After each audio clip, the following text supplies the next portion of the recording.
Two of the main reasons why the New York Knicks are having such a successful season might not be here by the end of the season. All that and much more on the Knicks Digest. What's up, guys? It's your boy Dariel from Knicks Digest, and I want to get right into today's video.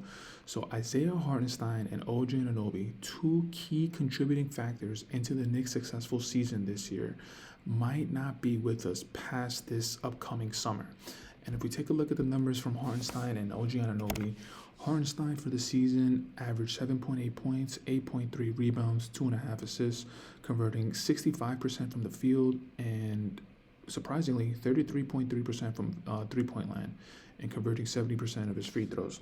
Now, Isaiah Hartenstein, just as far as like the type of player he is, what he's able to bring to the table, this is where I think he differentiates himself from Mitchell Robinson. Isaiah Hartenstein, what he's able to do that Mitchell Robinson isn't, is he's able to add a lending hand on the offensive end.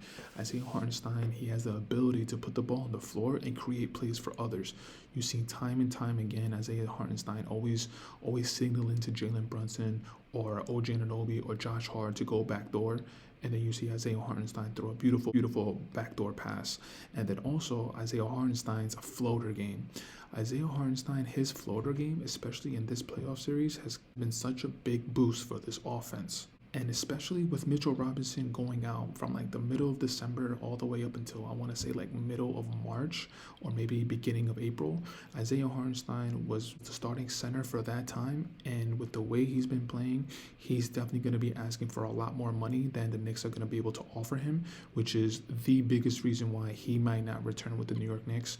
And there's been quotes here and there saying that he wants to return to the Knicks. He loves playing at the Garden. He loves the New York Knicks fans, and that he loves winning. And the biggest thing that he's going to take into consideration in this offseason is winning. And the Knicks with him have been a winning team. They have been a winning organization. But again, when that contract slides across the table with the amount of zeros that Hartenstein is expecting, and if it's not what he's expecting, he's probably going to go elsewhere. Back in 2022, Hartenstein signed a 2-year deal with the Knicks, which was worth $16 million, so $8 million a season. And the good news about that contract is that the Knicks, they own his early bird rights, which basically means that they can exceed the salary cap to re-sign him. So this is where I kind of throw the question out there. Do you think us offering Isaiah Hartenstein the type of money that he's going to be expecting, do you think is worth it? I mean, he has proven himself to be a starting caliber center in this league. He's been a backup center for most, if not all, of his career. I believe he started off with Denver, and then he went to the Clippers, and now he's with the Knicks. And with his play, with what he's been showing us, not just this season with the Knicks, but throughout his whole career, I think it's safe to say that he is a starting big in this league. But then again, what is that going to do for the Knicks? What type of position is that going to put the organization as far as the amount of money that he's asking for? And if we give it to him, what does that mean for other free agents that we're trying to target this summer? And another key player to the Knicks as to why they're having such a successful season, we're talking about OG Anunoby. Just to look at some of his numbers for this season. For the season, he is averaging 14.7 points, 4.2 rebounds, 2.1 assists, converting 49% from the field, 38% from three-point line, and converting 75.3% from free throws. Now, since we made a trade for OG Anunoby coming from Toronto Raptors, and when Julius Randle was healthy, I believe when Brunson, Randle, and OG Anunoby were all healthy, I believe they played a combined maybe like 15 to 17 games, somewhere around that range, and their record was something astonishing, like 12-4 or 12-5, or it was like 13-6, so somewhere around that range. And when I saw that stat, that really popped out to me, because it just shows you how much OG Anunoby affected winning.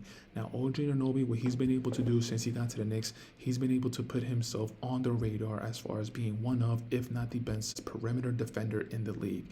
Night in and night out, since we got OG, we've been putting him on the best offensive player on the opposing team, and he hasn't been able to shut down most of them, but he's been able to slow them down to the point where we can really see it. We can really see his effectiveness on the defensive end of the court.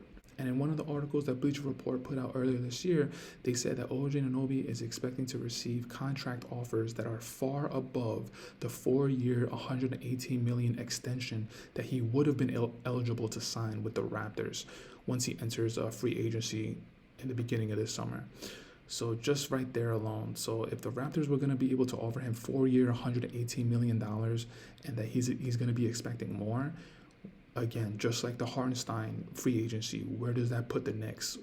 If we do offer him the money that he's looking for, where does that put the Knicks as far as looking to sign other players in the free agency? Maybe not even this upcoming summer. Maybe the Knicks have a plan, Leon Rose and Worldwide Wes. Maybe they have a plan for upcoming summers. Maybe next summer there's a key player that they're targeting that we're not really thinking about right now.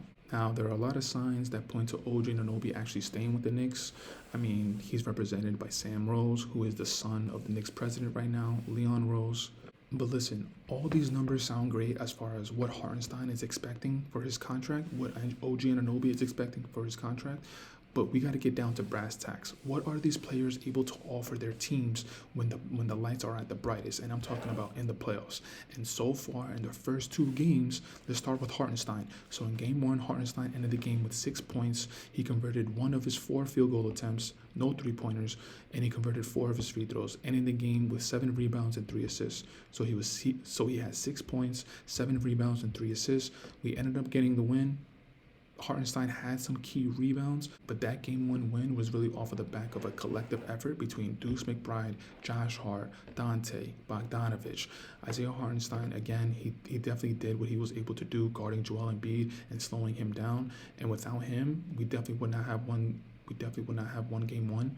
But when we look at those numbers and with the type of money that Hartenstein is going to be expecting this upcoming summer, I don't know. Now looking at game 2, Hartenstein had a better game, especially with that offensive rebound that he gave to OG Anunoby, which then OG passed the ball to Dante, which then Dante hit that dagger 3, which was an insane way to end game 2. I'm still not over it.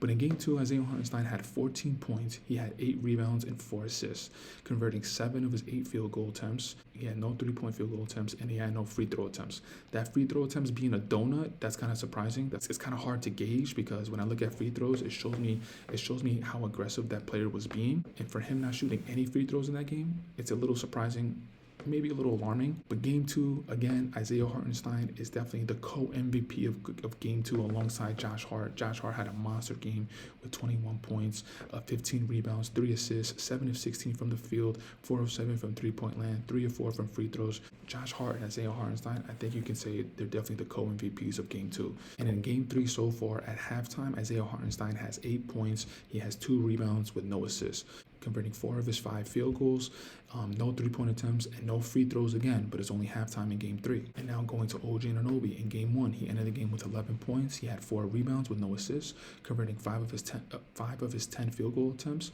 1 of 3 from 3-point land. So game 1, he didn't have a monster game, but again, OG Anunoby, we're looking for him more on the defensive end to slow down the best offensive player on the opposite side. In game 2, OG Anunoby had pretty much the same game, 10 points, 4 rebounds, and 1 assist, converting 4 of his 10 field goal attempts, 0 for 3 from 3-point land, and converting 2 free throws.